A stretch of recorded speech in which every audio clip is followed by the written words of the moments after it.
Hi everyone, I'm Dr. Helen and I'm from the University's Admission Centre, or UAC. And I'm Paul Martin, the CEO of the New South Wales Education Standards Authority, or NESA. HSC students are all in the middle of a very important year leading up to HSC exams, and some of you watching may be thinking about which subjects you want to select in years 11 and 12.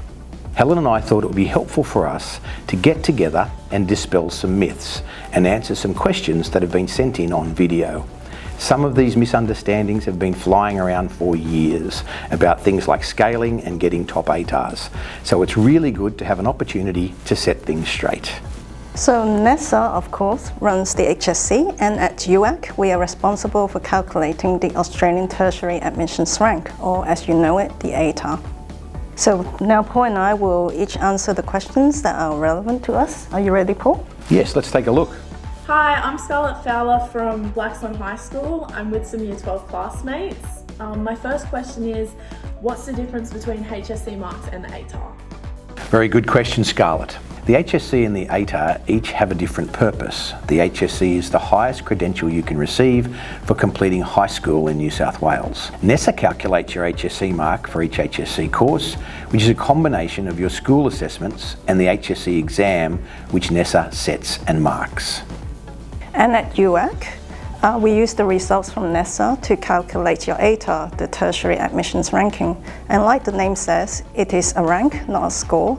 The ATAR tells you about your position or your ranking in comparison with other young people of your age in New South Wales.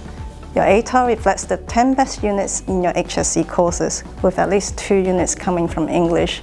And the only purpose of the ATAR is to get you into university.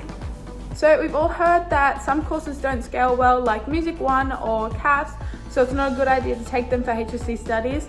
Should I just choose different subjects just because I know that they will scale well? Another good question. So how a course is scaled depends on the marks achieved by the students on that course and the marks they've also achieved in all the other courses. So if students on a course have on average done very well in all the other courses, then this course will scale well. But this also means that you would have to work quite hard to get a good position because all the other students on this course are all very capable students. Now, so rather than worry about things that you can control, like how a course might scale, our advice at UAC is to choose your HSC courses based on what you're interested in or what you're good at. This will increase your chances of doing well in the HSC. Everyone says that certain combinations of courses will get the best ATAR and that some HSC courses will never help us get a good ATAR. Is that true? Absolutely not. For students who are still choosing their HSC subjects, think about what you like, what you're good at, and what you're thinking about doing after you leave school. And then think about how you can achieve your best result in each course. The only way to do well in your HSC is to choose the things that you wish to do and work as hard as you can.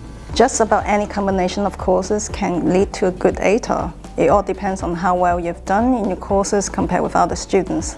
So for instance, last year we had more than one student who has studied drama and who got an ATAR of 99.95. Now these students didn't necessarily choose these courses because they were perceived to be scaling well, but they did very well in drama and also everything else that they studied because the subjects they chose suited to their interests and also to their abilities. Assessments we do at our own school make up for half of the HSC mark, right? So if the tasks are harder at my school, won't that disadvantage me? There are more than 900 high schools in New South Wales, and because schools set and mark assessment tasks differently, NESA has to keep things fair for all students. So we're comparing apples with apples. So in other words, NESA moderates school assessment marks for each course so they are comparable across schools. We adjust or moderate school assessment marks for a school based on the HSC exam because all students across New South Wales complete the same exam on the same day under the same conditions. There's a good video on the NESA website which helps explain it. So to answer your question, no, you won't be disadvantaged at all if your school has harder assessments. What impact does my school assessment rank have on my HSC results? If I rank first in my school in a course, does that guarantee me a good HSC mark? The short answer is yes, if you also get high marks in your HSC exam. However, if you haven't got great assessment results, you can still improve your final HSC results with your exam performance. This is where moderation comes in. Every school has a different group of students. When a school gives NESA a set of school assessment marks for a course, NESA takes note of the rank order of the students, as well as where the students are near each other and where they are further apart. During moderation, NESA makes sure to keep the school's rank order intact. So if you're ranked first at your school in the HSC course, you will stay first after moderation, and your moderated assessment mark will be the same as the highest exam mark earned by any student at your school in that course. Your HSC mark is then the average of your moderated assessment mark and your own exam mark. You'll get a high HSC mark if you earn a high exam mark. So my advice is to do your best in school assessments and in the exam, and encourage all of your classmates to do the same. That's right, Paul. And to add to this, both the exam mark and the moderated school assessment mark that you have achieved for your course will go into scaling and therefore the calculation of your ATAR. If my performance in a harder course like physics is average, will my ATAR be scaled up to reflect the difficulty of the course? Okay, so in scaling, there are no preconceived ideas about whether one course is harder than another. As I said before, a course will scale highly if students taking this course have also done very well in all the other subjects.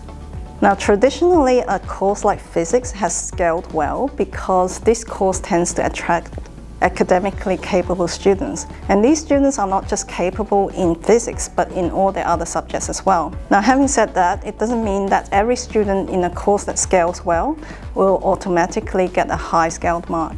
You will still need to achieve good results to gain any benefits from scaling. If your performance is average and you're positioned in the middle of the course compared with other students, then unfortunately no amount of scaling is going to put you to the top. My friend told me not to study CAFs because she got a 92 and it was scaled down to 70 something by UAC. Why does UAC scale down results? Okay, I think here it is best to remember that your HSC mark and your scale mark are very different measures of achievement, and you shouldn't be comparing them. Now, your HSC mark is an indication of how you have performed against a set of standards set by NESA. Whereas your scale mark indicates what your performance would be had all the students in the HSC done the same courses and have the same pattern of study. When we are doing scaling, we're not scaling students down, we're scaling courses to make it fair when we rank students who are doing very different patterns of study and doing different combinations of courses. Bottom line, should I choose an easier maths or English course to guarantee I perform well in it and I get a stronger ATAR? That's a really good question, and it's one that we get asked a lot at UAC. Now, the choice of courses does not guarantee you a higher ATAR. Instead, find a course that is the right level of challenge for you and that will let you demonstrate your abilities. Also, it's important to think about whether the additional content you'll be learning at a higher level English or Maths course will help you later at university or in your future plans. Our advice is always to talk to your career advisor or a teacher at your school who knows you best academically and who can help you choose subjects that will give you the best chances for success. Well, I hope that dispels some of the common myths around ATAR and the HSC. The best thing you can do is always to head to our website because there's plenty of information there. And I'd personally like to thank Helen for all of the advice that she gave today. So thank you very much. Good luck to all of you. Good luck, everyone.